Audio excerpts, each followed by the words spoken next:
This is gonna be a debrief of the Africa SME Assembly. I fell in love with because I'm very much a Pan-African. Because even my team were like, "You're doing this for free?"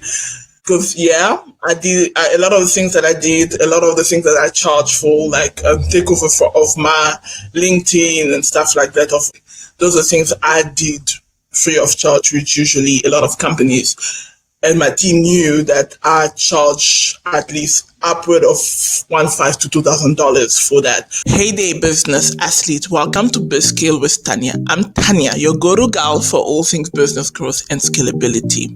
Whether you are diving into the online business world, kickstarting your tech startups, or hustling with your small and medium-sized enterprise, this podcast is your one-stop shop for no-nonsense discussions and practical tips to level up your game. We are cutting through the noise to bring you the insight you need, from demystifying challenges to outlining actionable strategies. We've got your back. Join me and some industry rock stars as we share stories, drop wisdom bombs, and map out your route to success in today's fast-paced business landscape.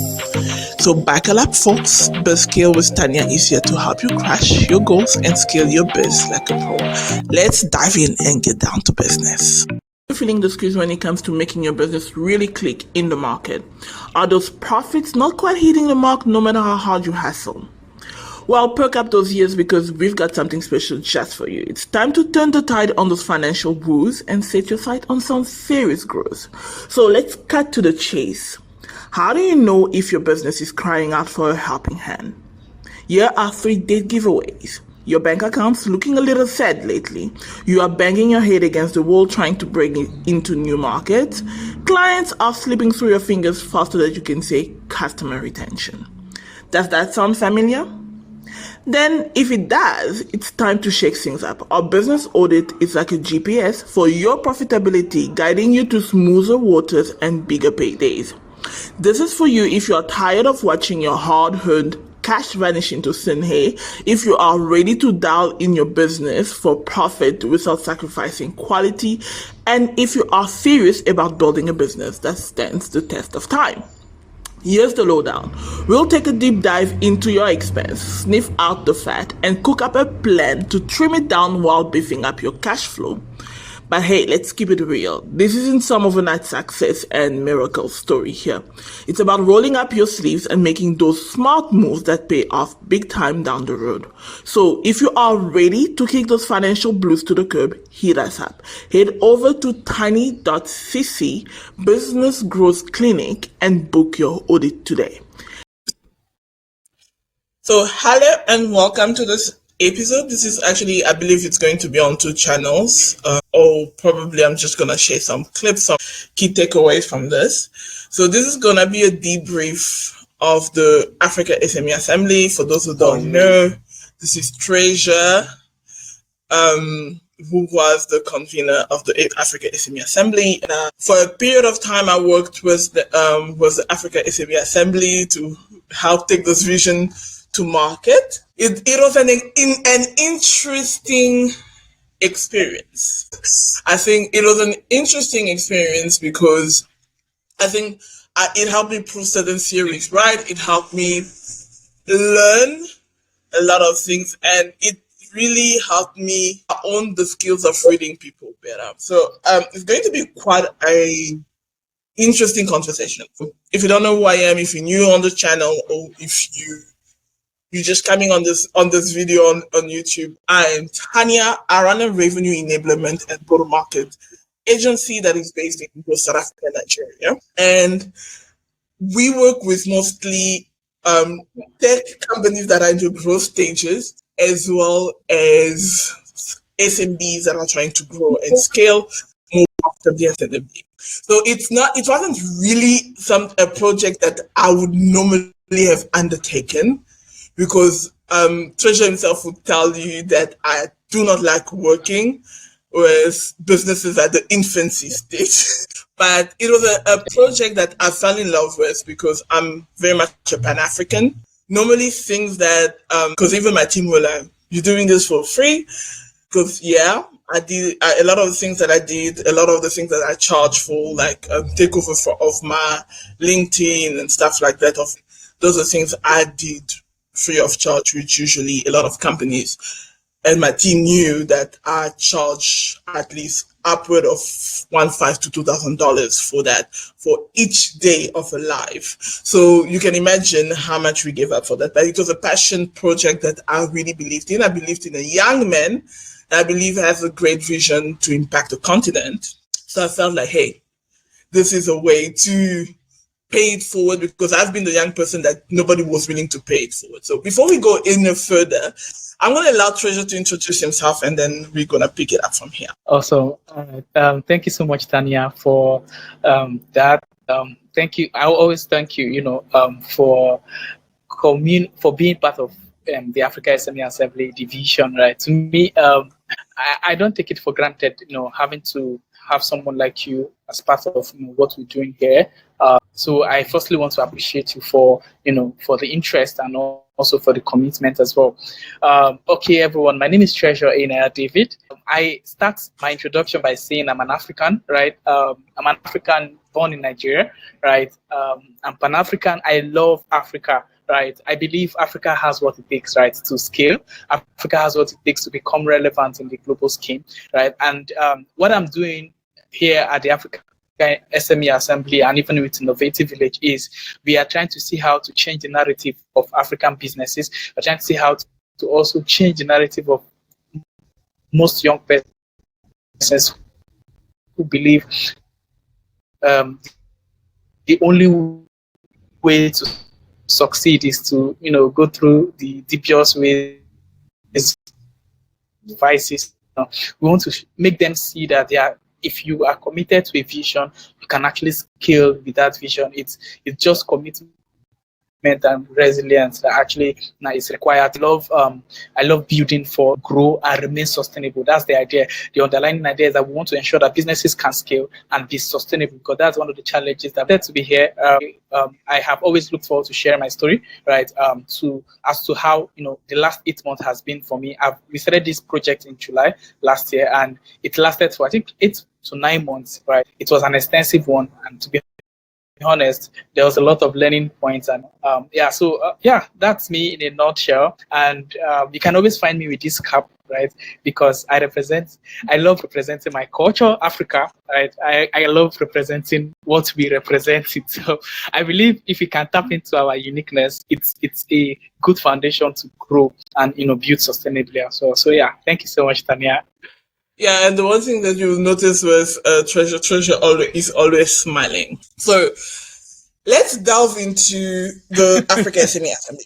I joined the Africa SME Assembly. I joined the team. I believe I was approached to join the team around December last year, and officially tapped into the ecosystem in Jan, where I undertook to take a lot of the marketing to market. That even by the time that I left, which was in early March, because of certain disagreement that we are going to share here, that marketing was, especially the marketing on the front end, was running on its own. So for many of the people who don't know, we were constrained with financial resources, with committed resources. We were really constrained. And at the beginning of Jan, when everybody started hearing about the African Assembly, we had less than 100 signed up to come to the event. Yeah. We had less than 100, because I remember we had a meeting and I'm like, how many people have signed up so far? And when you gave me the number, I'm like, my God, Tanya, this one, this is a hard one.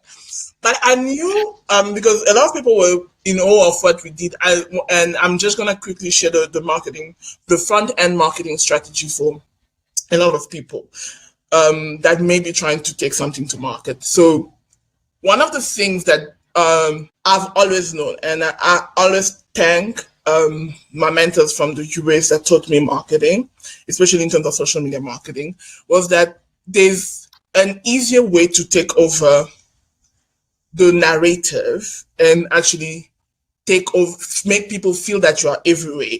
It's through getting the algorithms of social media platforms to work for you. And when we decided on LinkedIn, because I pushed for LinkedIn, because everybody was like, but SMEs are mostly on Facebook. One of the things I knew that the Facebook algorithm presently since the past year or two was the hardest to break through. And LinkedIn algorithm was the easiest algorithm on the market presently. And I knew this because I have a friend of mine, Mary Anderson. She's built a business to, I think, close to $1 million right now. And that was through LinkedIn Live. So that's the reason we opted for LinkedIn Live. And I was like, we need to create a LinkedIn Live program, because that will eventually bring people into the narrative and drive the audience sign up. So we went from having less than 100 signups to over 2,000 signups for the event.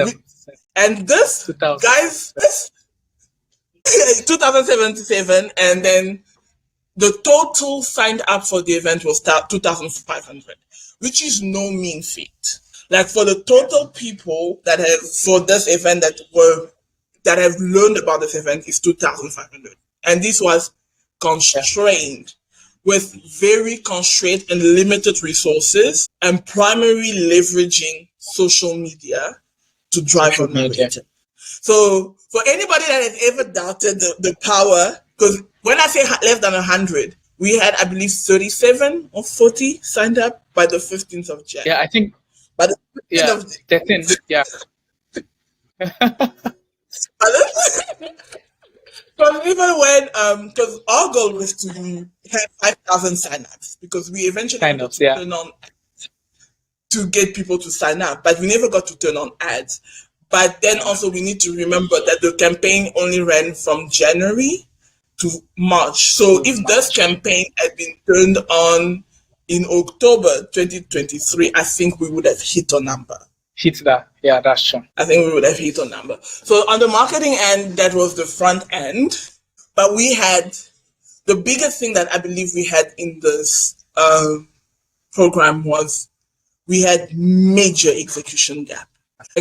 I don't know. I just want to, maybe you can share your perspective, like postpartum of the event, and then I can maybe share my problem. But one of my biggest problems, I think I had a lot of fights with the tech team, because of my biggest fight with the tech team was because they were coding from scratch. And the biggest problem I know, if you are time constrained for a project, coding from scratch is the most cumbersome way for tech, because I believe, and I think from future projects for you or for anybody that's going to listen to this, you want to use no code to allow for agility, because the lag time between getting the tech team to do things was too hard. And I think at a point I spoke to one of the project lead for tech, said that at the time you guys, the tech team was not carried along anymore. And the problem was because of how cumbersome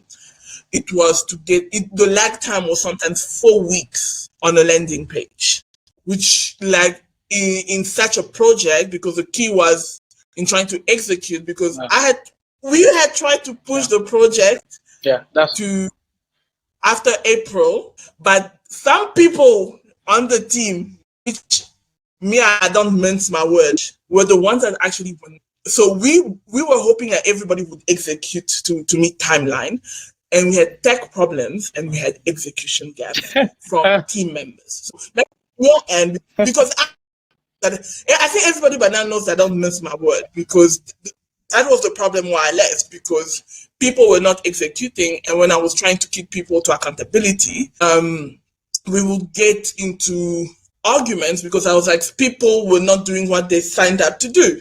So anyway, maybe on your hand, like, what are your thoughts? Hi, Tricia.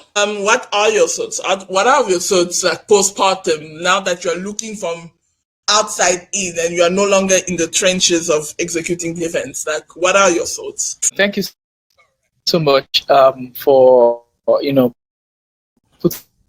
this question forward, and I really appreciate you so much, because something that most people don't know.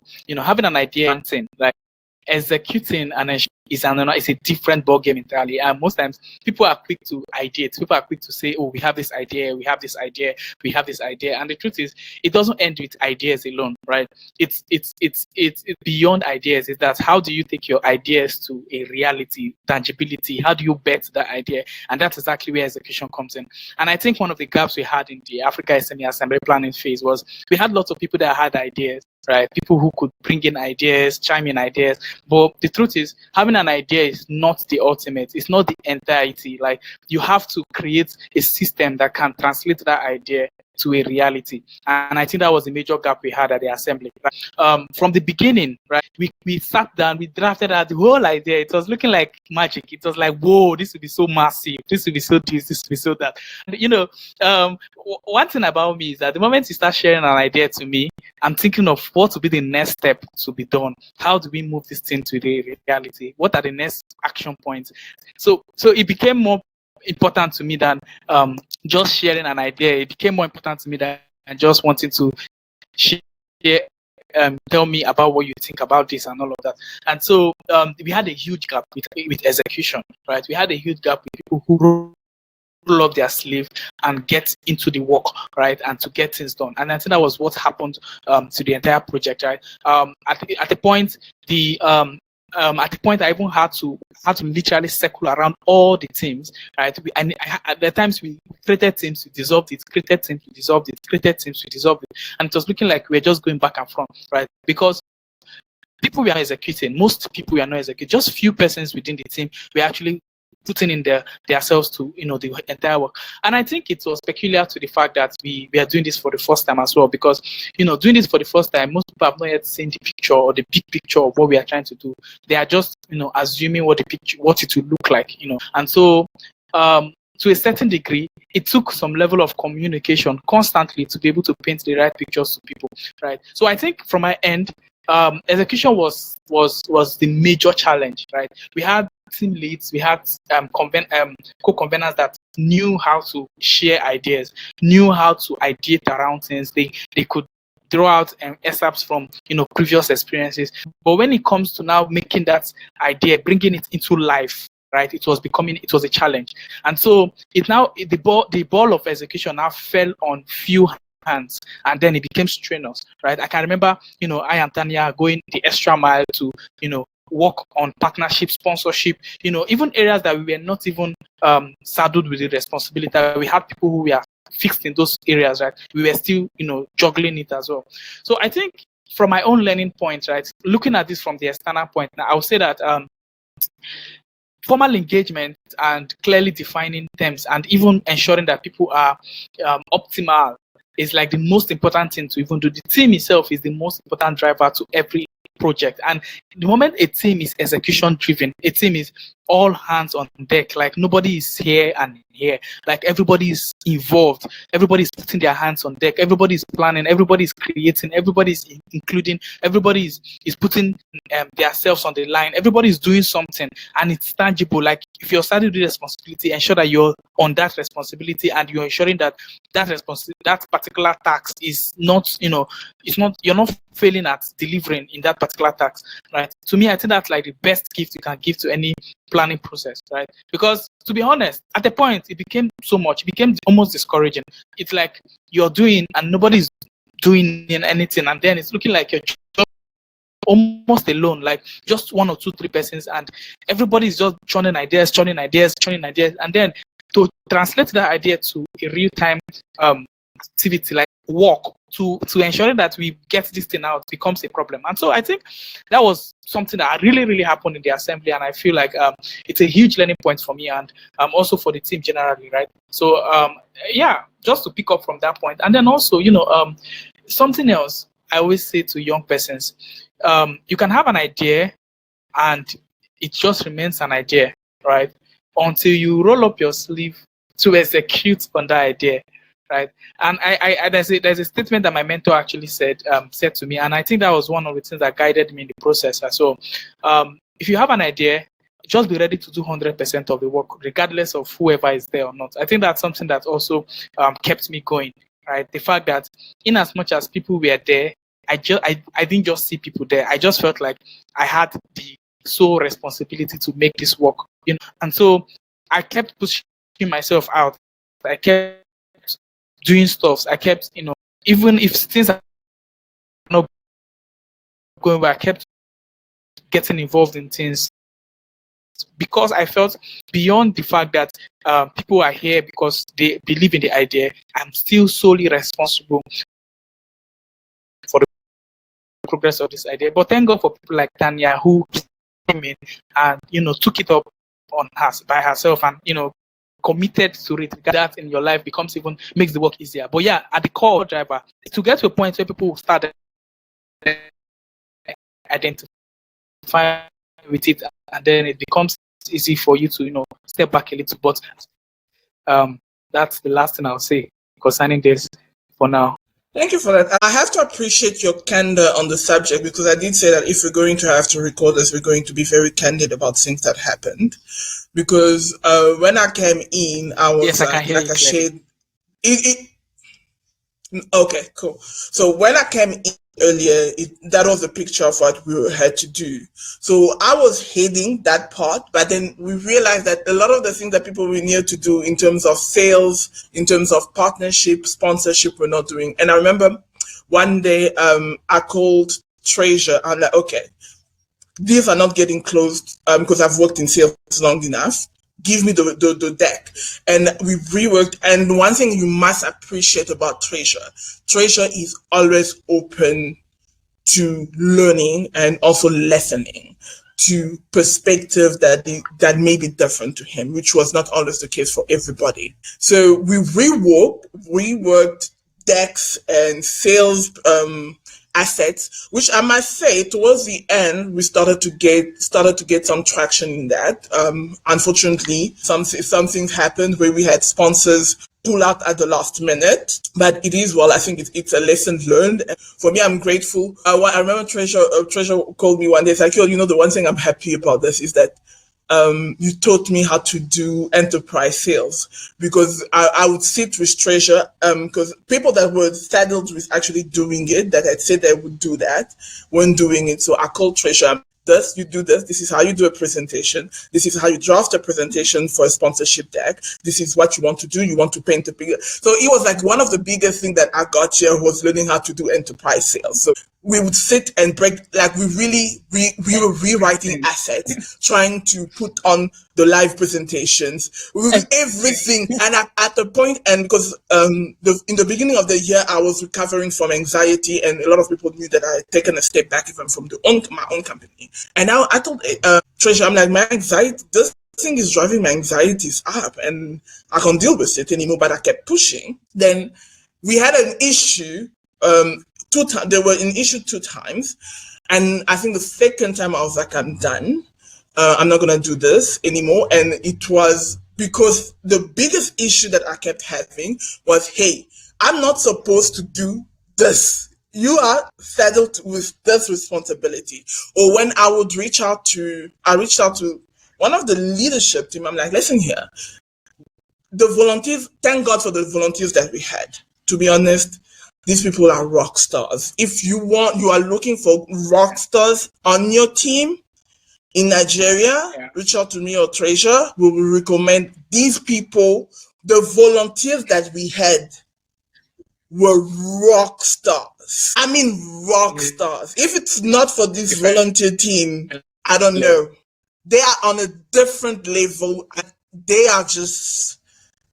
were just top in terms of being able to understand and execute, and you only tell them once. Because I remember I would get on Providence Case and Miracle. I'm like, this is how you post, this is how you create content for the social media, this and that. By the time even that I left, nobody even within the team knew that I had left, because Miracle and Providence were executing on the social media marketing strategy on their own, as well as I can't remember the graphic designer. So we got to in the beginning we were taking a week to 2 weeks to get graphic design work.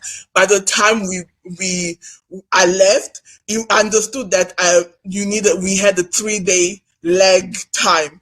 Projects social media marketing projects went from taking 2 weeks to get materials out to 2 to 3 days lag time without me having to get on their cases, and they were executing beautifully. Even I was looking at this, I'm like, damn, they did well. So by the time even some of the volunteers and team leads that were volunteers were reaching out to me, they were like, "Oh, we didn't even notice that you had left because the social media marketing strategy was just being executed on this own." I'm like, but that's the purpose when you create systems, because that's the biggest things that I want, because for a lot of people even on social media don't know, even in my audience don't know that I'm neurodivergent, ADHD, whatever. And I create systems, because I remember one day Treasure reached out to me and said something. I'm like, okay, I'll call you back later. It's like, no, Tanya, I know you. You probably have a step-by-step procedure. Send it to me out, because I literally just create systems in order to allow my body and my head to function, because anything chaotic throws me into overwhelm. And geez, I think I've learned a lot. Just to chime in there. Okay, so just to chime in there, getting to work with you really has really created a very good pattern in my mind. I really appreciate working with Tanya, right? It's the fact that she has a solution to everything. If you have a challenge, Tanya can provide a podcast that can answer that particular challenge. If you have an article that speaks to that particular challenge, and it becomes very interesting, because she's not just teaching you, but I think this is what exemplary leadership actually is, right? To me, I think this is something I'm taking home, because beyond I feel the output, my major take home is the learnings from my interaction with team members, and with someone like Tanya as well. So there's something I perceived, and which is something that really makes a lot of sense. The fact that you have an answer to literally everything, every challenge that comes out. Just ask Tanya. She'll send you a podcast, an article that has been written that answers about this. Is that she's not just teaching you, She also guides you to where you can learn it yourself and then also apply it. And to me, that makes a lot of sense. I learned a lot of things in the course of this process, like operations, do things at the right time, creating systems of operation such that it makes it easy for you to execute. Right? To me, that was the selling for me. Right? Working with Tanya. And to say something also, I think it's wise that people realize that at different level of growth, like at different level of every business, there is a demand, right? A demand on them. So if you ever decide to be a part of something, always be rest assured that you're going to, at the level it is, you're going to put in yourself at it if you really want to be there, right? Because it makes no sense that you come into something and then it's looking like you are not there per se, or you're there but you are just holding on to a part of you because of this project. Like, I have literally not had any opportunity to learn before now. I've not even thought of it or even placed myself in a position where I can actually learn it, right? But because I am saddled with the responsibility of doing it, I decided to learn it.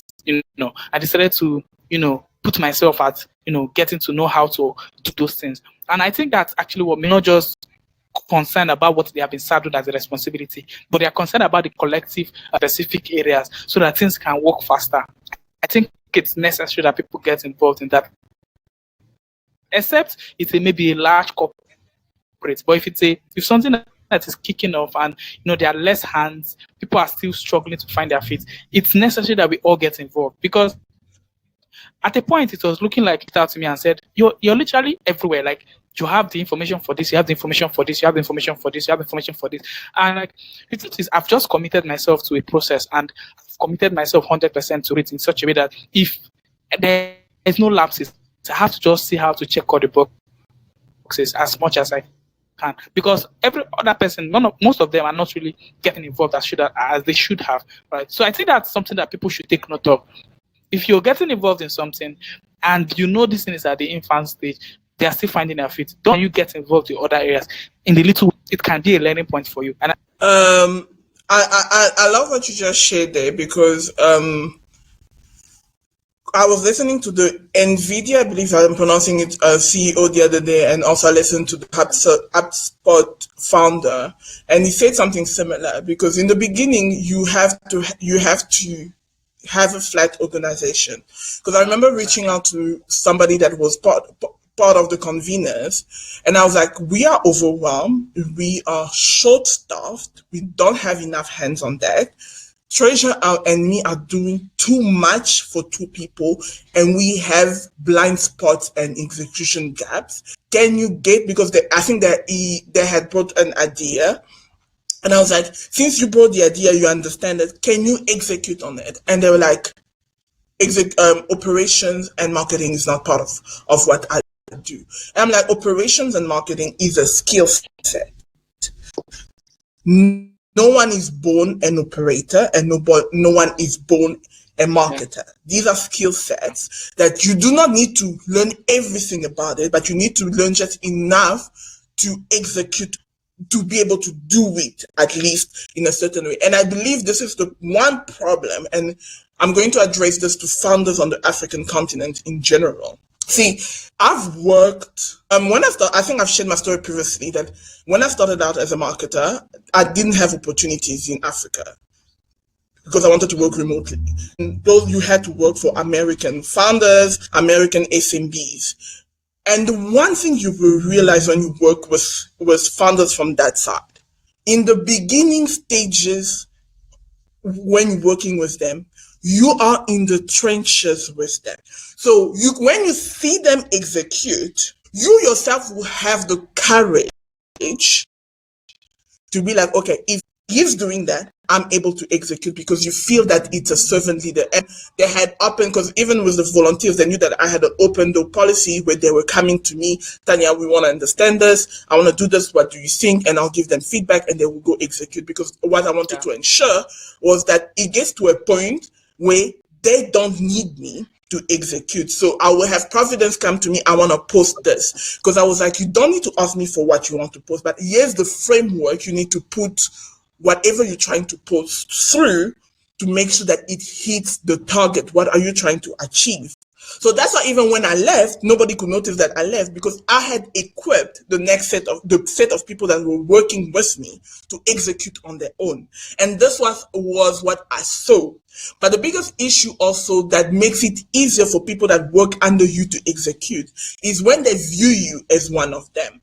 And one of the things that I think, I'm also writing an article, like you say, I like to write everything, I like to write about it. I'm writing an article about it.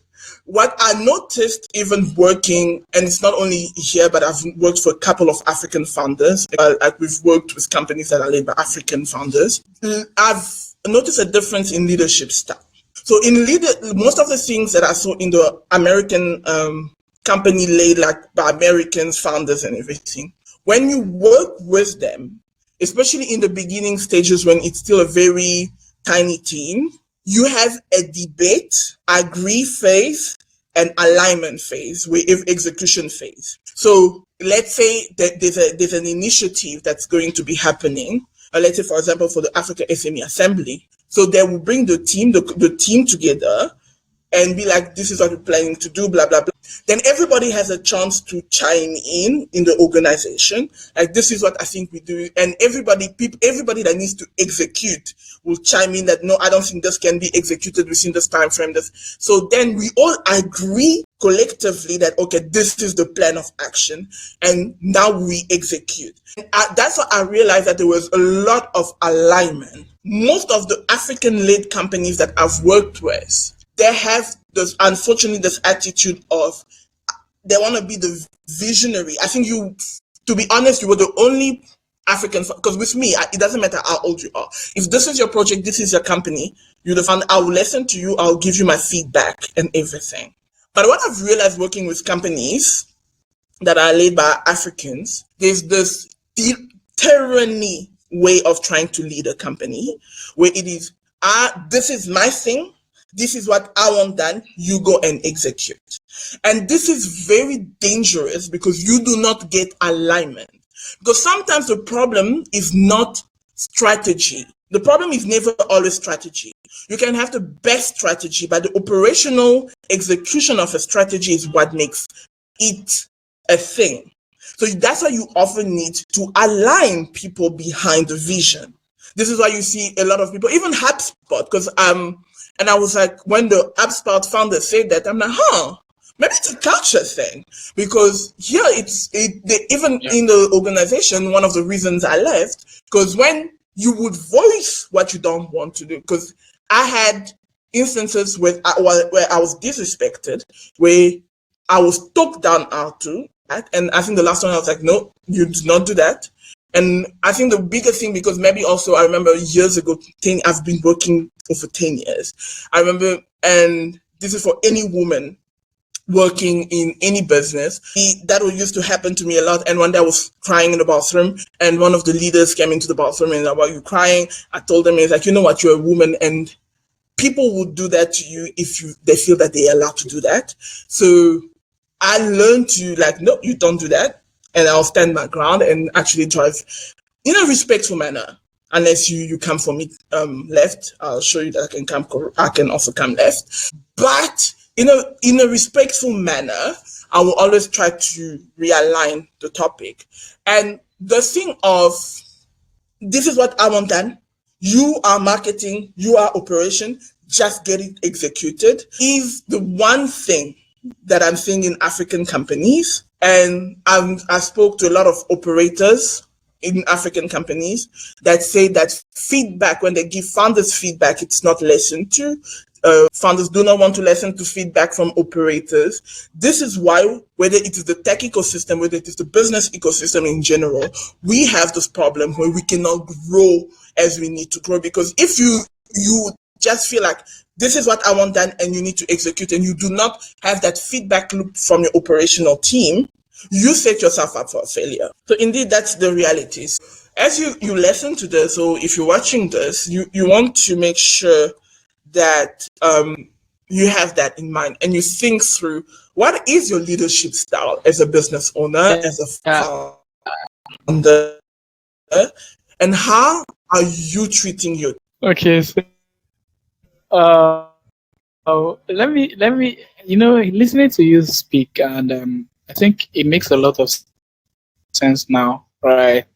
As to why most businesses in Africa really struggle, right, with getting their business off the ground, and also because I feel I will. Well, that's why I even decided to, get the, we talked about the product I decided to launch for. I'm going to launch for talent acquisition and all of that, And I think one of the challenge that the issue most times is not even from the talent angle.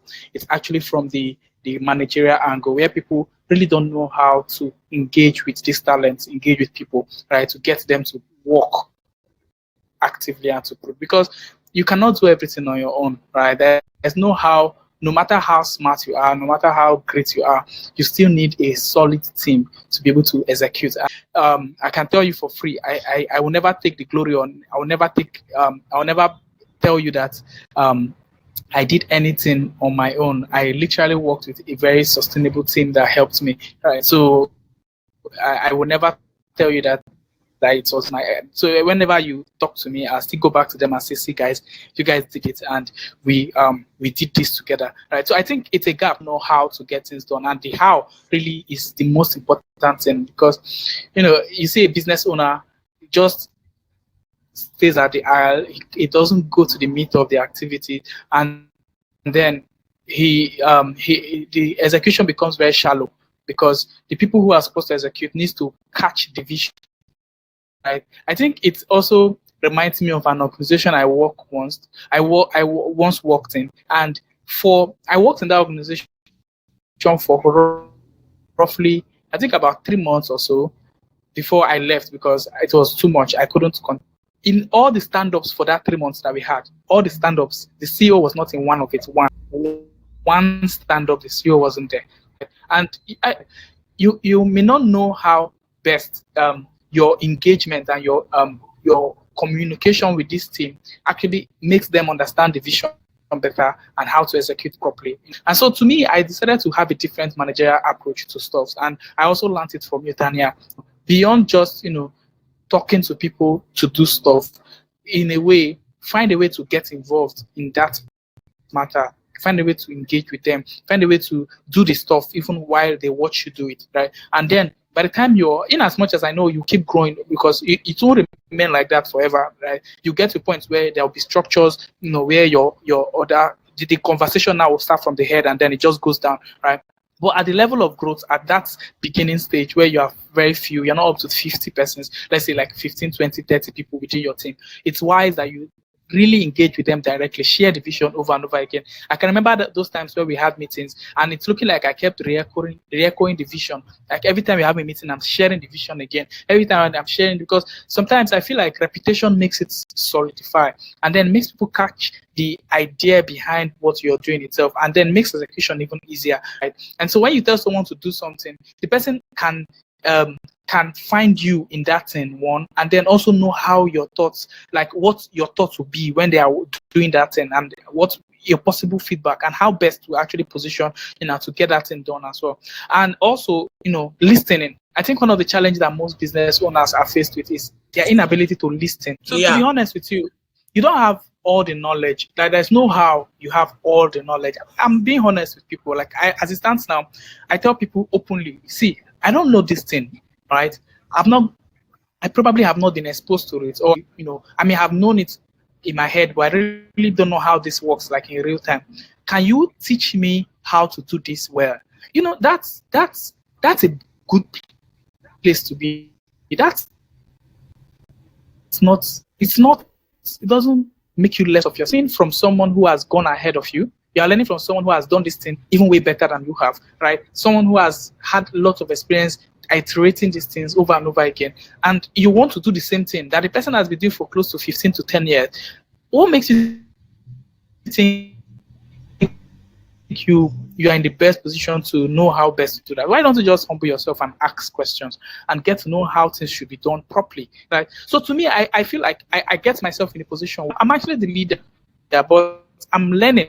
I'm still learning. Everyone is learning. There was no manual anywhere that I went to read, or one mountain that I was, I was anointed to be a leader, right? That now gave me all the wisdom on earth. Like, no, it's the experience. It's on the job that I actually get. It's on the job that I actually get this experience. And what better way to learn than learning on the job? Getting to know how things are done. Applying these things and seeing you fail, stand up, apply. I know that times when we had some marketing strategy that we applied that failed, woefully failed. It didn't work. And I'm learning. I'm so, okay, this doesn't work.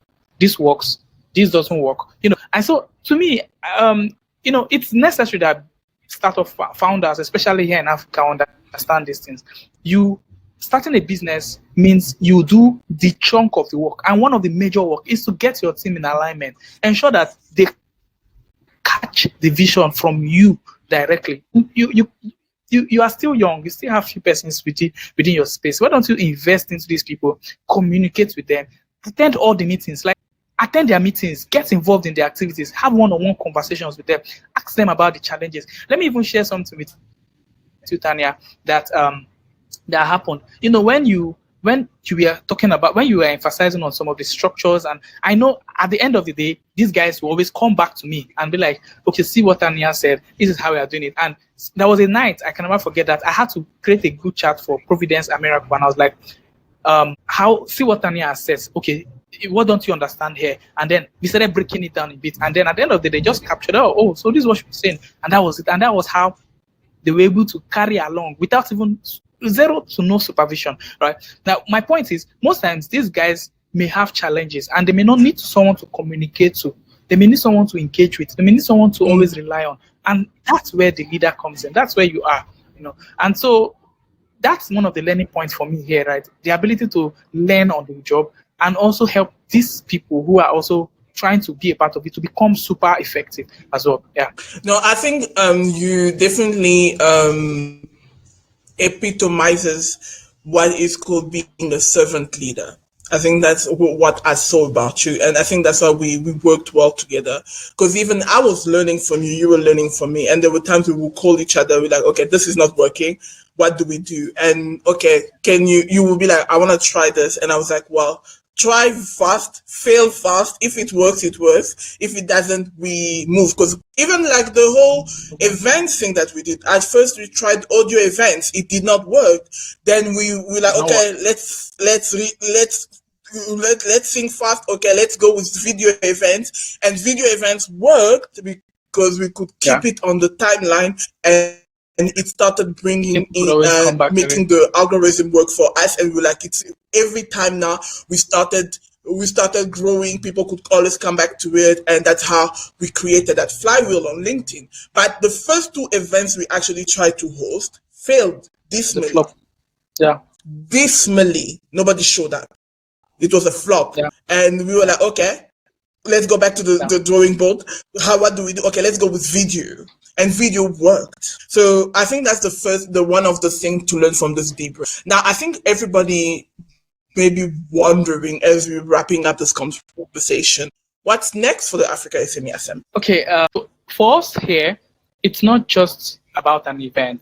It's not just hosting an event, right? It's solving a problem and providing value to a demographic that needs this value, right? That needs these resources, that needs this, this solution, right? So the African SME Assembly to us was just one of those activities. There are lots of activities that we have on the table, right? We have a system that a proper system that we are working on extensively that we're going to be deploying in the nearest possible time. Right. And then we're also building up to subsequent assemblies, because the assembly is not a one-off event. It's an event that will keep going on, yearly, as we keep, creating solutions that helps SMEs. The goal of what we are doing is to see that we have a sustainable SME ecosystem. We have SMEs identify with themselves. SME get value from what we are doing here, and beyond just getting value, network, access resources, quality resources that can change their business completely. Enjoy community, our communities, because to me, the world is moving to community. Everybody's building communities to empower, systems. Because if you don't have a community that drives any system, most likely you struggle, right? So we are building a community to drive what we are doing, right? Where individuals can engage with, right? Get the benefits that will enable them to remain sustainable. If you notice, I use the buzzword sustainability a lot, because having a business, starting a business and failing at that business is a problem.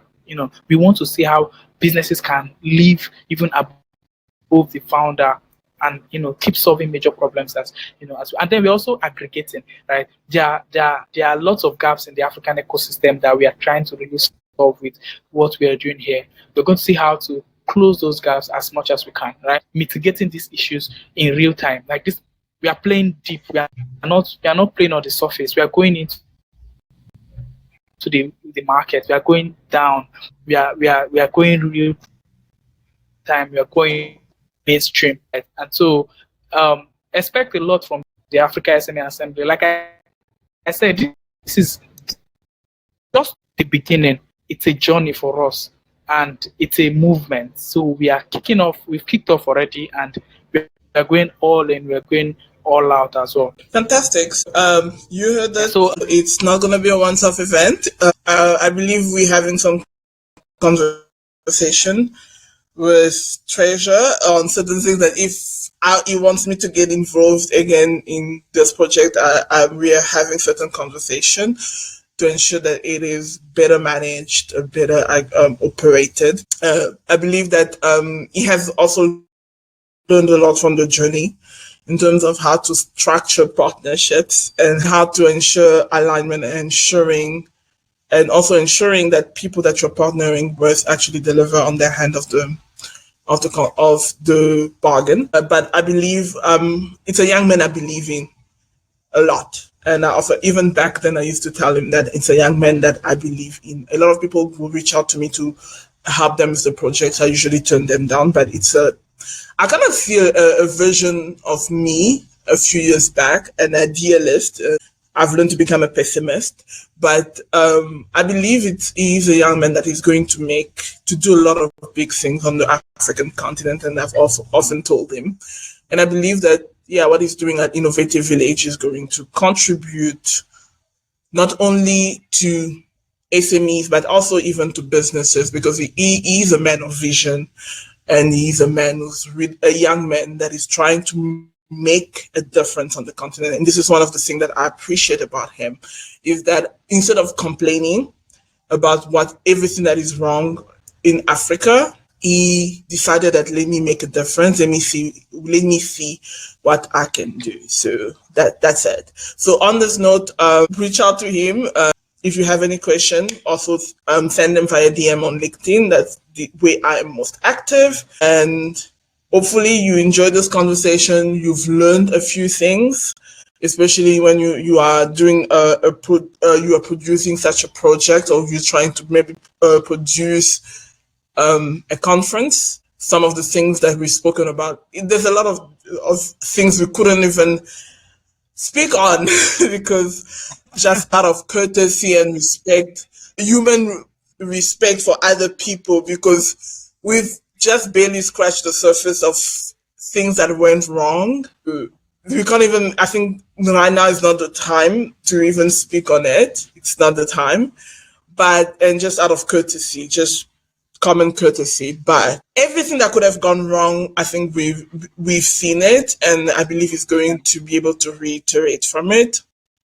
How not to lose key members, because at the point they did lose me because of certain things. How not to lose key members of your team. Because ironically, and for people who are wondering when did you leave, even by the last event on my timeline that we hosted the live, I was no longer working with the Africa SME Assembly. But the only reason, and I remember I told Treasure, I'm not going to publicly announce that I'm no longer working with you guys, because I will sabotage you and I care about you. Because if I had made that announcement, I would have completely destroyed the momentum that the Africa SME Assembly had gotten. And I didn't want to sabotage him in that manner. So because I was chatting with him, he would call me, Tanya, we're struggling with this. What do you think? Even though I was no longer working with him, I was giving him some direction. And he was like, we need to stream. I gave him the app to use for streaming. I'm like, to use this particular app, it will allow the people to stream in easily. Unfortunately, at the last minute, I didn't know. And even when people would send me emails, I would still reply as if I was a member of the team, but I was no longer working with the Africa SME at the time, because we just couldn't align. So I think these are lessons that he himself is going to take as well, in terms of how to ensure alignment, especially if you have leadership team. If you are picking partners, because it wasn't because of Treasure particularly that I left the Africa SME Assembly, but it was due to certain partnerships that were involved in the thing, and that I couldn't just align. So the only reason I never publicly distanced myself from the event was because of Treasure. So that tells you the character of the human being character this person has.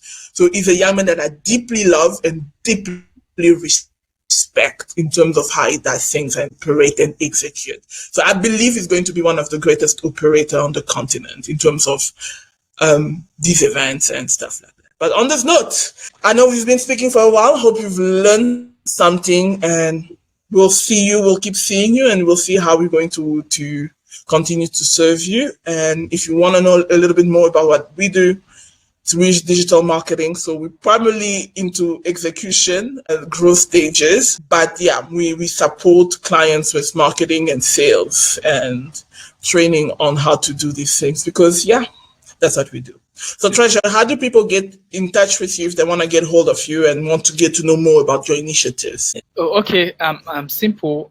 Treasure A. David on LinkedIn, right? On LinkedIn, you could always reach out to me on LinkedIn. For now, I think that's the best channel to engage with me, right? But before I go, I want to say something to the audience, to also communicate to you all regarding how, something that I feel is a gap. It's good to have a mentor. It's good to have people who can guide you, and it's a privilege, right? And I think the attitude towards this is long lost. People now become too over themselves, feeling like they know it all, right? And it makes you lose major, stakes, lose major opportunities, and possibly even make so many mistakes, which you shouldn't even make, right? And I think one of the biggest gifts that God gave to me in the course of this is getting close to Tanya. And I'm not just saying it because she's here, but I believe that she's someone that that has the interest of young people in Africa, right? To me, I think I don't take it for granted that I am privileged to be close to her, to also learn from her as well. And so this is my message to young people. If you have someone, if you know someone who has gone ahead of you, there is no need for you to be overly, acting smart and trying to, act like you figured it out and all of that. It's just wise for you to just, learn and act. If you are given an instruction, go ahead, do research, get information, right? If you having issues, come back. Like, just, it's wise to the culture of mentorship, the culture of mentees, also having people who you can always be accountable to. The culture of accountability is a good culture, it's a good thing, right? It's something that should happen, right? And I think this is something that most people, young people in my generation, are having issues with. So there's no need for us to try to be what we are not, or try to present ourselves in a way that we are not yet there. For instance, you're building something and you feel like nobody can talk to you again because probably you've had one investor that gave you small change and all of that. But the fact that you're actually building something even makes you, the need for accountability even more, right? You need to be accountable to people. Stay there. Like, I know that days where Tanya calls me and she's really literally shouting, like literally venting on me. And I feel like I have come to that point where I'm like, okay, see, this person appreciates me. This person does not hate me. This person is not trying to, downplay me. This person is not trying to belittle me or kind of mouthwash me or something. This person has my interest at heart, and whatever she's saying here, she actually desires. She wants a better outcome for this than what is currently happening. And so that mindset really keeps you in that position where you can iterate, you can adjust, you can always, do the best things that needs to be done within a time frame, right? So I just felt to say this because it's a privilege to have someone like Tanya, and I'm not saying it because I know, I'm saying it because it's true. She actually is a gift to me, and this having someone like her is if you can even pay, in short, pay to get into her space, because she's a bank of resources. Tanya has the answer to literally every issue, and I'm grateful to to be here with you, Tanya. I don't take it for granted at all. Thank you. Thank you so much, and thank you for all that lesson. Thank you for these kind words, Treasure. I appreciate you so much as well. So to everyone, let's keep connected. Subscribe, share this podcast, share it with anybody that you think is trying to attempt a big initiative. They will learn a lot from our mistakes, and I think for anybody that can read through the line, you can imagine, you can read how difficult it was to pull off this initiative. We haven't even spoken about the IP theft that we encountered. But we've learned a lot. So share with us resources. Leave a comment. Let us know what you learned. Leave a review or of what you've learned from this episode. And let's keep connected. Let's stay connected. Let's connect with each other. Let's engage on how to do things for not only the continent, but even from any ecosystem you're building in. This episode is a resource on its own. It's a resource on its own. I think I think you learn from the most difficult situations that you encounter. I think that's where you learn best. We've learned a lot. I think even I'm writing a few articles that we will publish on the business creed, on choosing partnerships, on a lot of things. I remember one of the companies I worked with years ago, I'm like, now it makes sense because this person will refuse partnership, and now with what we encountered, how to choose partnership, the style of leadership. I'm writing an article on that, but I'm also writing an article that will be published on the newsletter on the role of big corporation in Africa in enabling the ecosystem. And I'm just not going to name companies and that will to tell you, but I will share a little bit more perspective on the things that we saw in terms of the lack of wanting to help the business ecosystem, but wanting to take everything from this ecosystem. And this is why most of you guys are failing, especially, and I'm in the fintech space, in the logistic or whatever space, ride sharing and stuff like that space. I will share a lot of the things that we saw behind the scenes and the lack of wanting to support the system, but out there saying that you support people in these sectors, and why most people, that's why most businesses are not using you guys. And I'm going to give you facts, details on research we've undertaken, and that should give you insight. And next time, if you see a young people initiative reach out to you, you will do better. And this comes from big to a lot of the startups that we see today. So yeah, I will share, that newsletter will be out soon. Not gonna name names because I ain't trying to catch no whatever, but I'm definitely gonna give you a picture. It's also of that will also be on our platform. Yeah, we will definitely share that also on the Africa SME Assembly platform, because what we saw, also share what we across our platform, counted, it was painful to see. It was painful to see big companies trying to take advantage of young people. And let me even say this also. You know, most of the people, Pressure was the one doing it.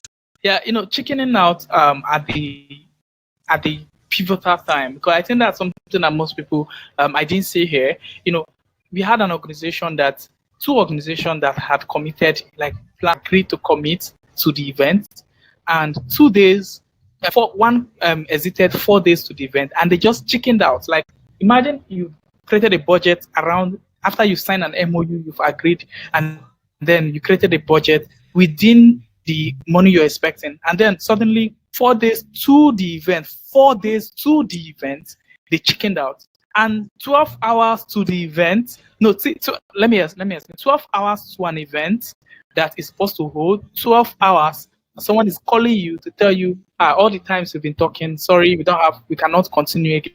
In 12 hours to an event.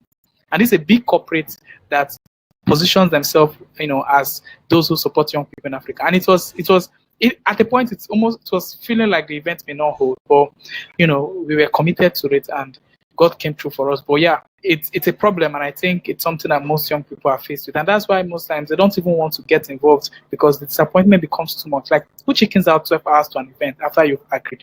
That's crazy. It's something that I don't know. And also, it tells you about the corporate culture in Africa. Yeah. And then you wonder, because here's the thing, right?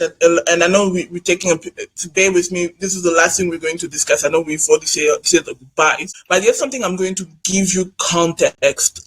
If you are running an enterprise or a business, if you are a corporation who has existed for the longest time, especially, let's be true, a financial institution, most people do not trust you. Because, for example, this particular institution, in Central, my family had a run-in with this particular institution in 2000, where I did not have the best impression of them. So for me, when initially they committed to this event, I was like, oh, maybe I've never had the best picture of them, because that was that. But then after they pulled the stunt, because at the time I did not have the best impression of them, was to do with my family business, for which they were a party to that thinking, because of certain actions from them, that my family ended up in a lawsuit with them. That till this day, a lot of my families have got businesses, properties, we have business stuff, but whenever you ask us about that particular institution, we will tell you, do anything with any other institution except them. Okay. So imagine now, you know, each person that you know or that your brand encounters, it has a multiplier effect of 3. So imagine my entire family, and we are numerous, how much multiplier effects we have. Now, imagine my platform, my combined platform, because I can show you, as on YouTube, I will show you how many people usually reach out to me in the DM asking me, hey Tanya, I'm trying to do this. What I have a combined audience of around close to 20,000 in terms of my audience. And they'll be like, what you will recommend is what people would actually go with. So they're like, oh, I'm trying to do this. I recommend it because of one of the reasons I didn't recommend the other brand, because you might see the spelling of the other name that I've recommended, is because the other brand we communicated with never supported this initiative. So when people in my community reached out to me that they were trying to find an online wallet so that they can move away from PayPal, I definitely did not recommend them. I recommended the other one because of what I saw them do. So that's one of the things that a lot of companies do not realize. How you treat people. Most people do not, whatever marketing you do, people do not care. How people are finding products and services is through recommendations from people they trust. So right now, word of mouth. That's how people are. What are you recommending? And if people value that company, value this person, now they'll be like, oh, okay, I will go with that. Now that's how you lose. Because most of the time you think that spending money on ads is going to help you. It doesn't help you. Because people will look, they will see and go back on their timeline and like, what do you recommend? Go back to a source that they believe in. What did you recommend? And they will go, so they will have seen everything and they will not go with you. That's why branding is not what you put out there, how the market perceives your brand as. So when the market perceives, and as I was saying this to somebody that we might just become a client of ours, when a company perceives that people perceive that this is one of us, this is for us, they are in the trenches with us, they are trying to do this for us. What happens? These people now are rally behind your brand to push it forward. This is why you see there are so many brands that the community that they've built alone. Go look at Boss Babe in the US. The community that they've built alone has been able to create a community where they make $20 million because it's not a big company. It's a company that was started on Instagram because of the community. So brands in Africa, and I say this, you're 5 to 7 years behind. You need to learn to build community. You're not building community. You're not rallying people behind your brand. And this is why you think that people are not adopting your products. People are churning. People are not, they are signing up for your products and they are not engaging or activating. It's because they don't see you as one of them. I was watching a conference the other day, and this investor was talking about how a lot of fintechs say they're trying to solve these issues, but people, when you do research, people are not using them. It's simply because we don't see you as one of us. We don't see you trying to help us. So why must I help you if you're not trying to help us? We did a research, and around 7 out of 10 respondents, and this is across platforms, were using digital wallets that were not from African brands. But 9 out of 10 of them wanted to, but they just don't see themselves aligning to them. They want to, but they don't feel like they are producing the products for them. That's simply because you guys are creating products from a point of view of the tech bubble. You're not even engaging with the market that you want to be part. You're not talking. You're doing the product in your own bubble. You decide that we're going to produce this product. This is going to be ABCD. But you are not in the trenches and you are not hearing from them that this is what we want. So you do not have that data. Because most of them were saying their fees are too high. But you guys don't even know that the people are not adopting your products because your fees are too high in comparison to Wise, in comparison to Pioneer. And when people are inviting you to come to the table to listen to these people, you are foaming too big. Then you wonder and you think that moving from SMEs to enterprise will be better. No, baby. Enterprise is harder. Yeah. Because when you're a startup founder, you're a startup, people don't also, in enterprise, they're like, no, you're too much of a baby. SMEs are, that's what HubSpot played the SME game. This is why now they are such a billion-dollar company.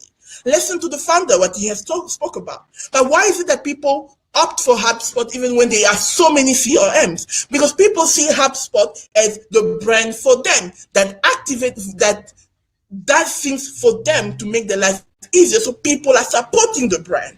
So these are some of the conversation I believe that we will keep having with companies in Africa, and probably going to support a lot of African founders how to do better. I know that Treasure is trying to engage me with that. Once we wrap it up, then I'll be in Nigeria for that, in how you can replicate the go-to-market, because what you saw was a way of go-to-market from the US that we implemented, but we didn't even implement book, the full book to actually do things. There were so many gaps, and I think maybe once we engage on that, I'll probably share a lot more about where were the gaps, what were a lot of the things that we missed. Anyway, we'll leave it at that.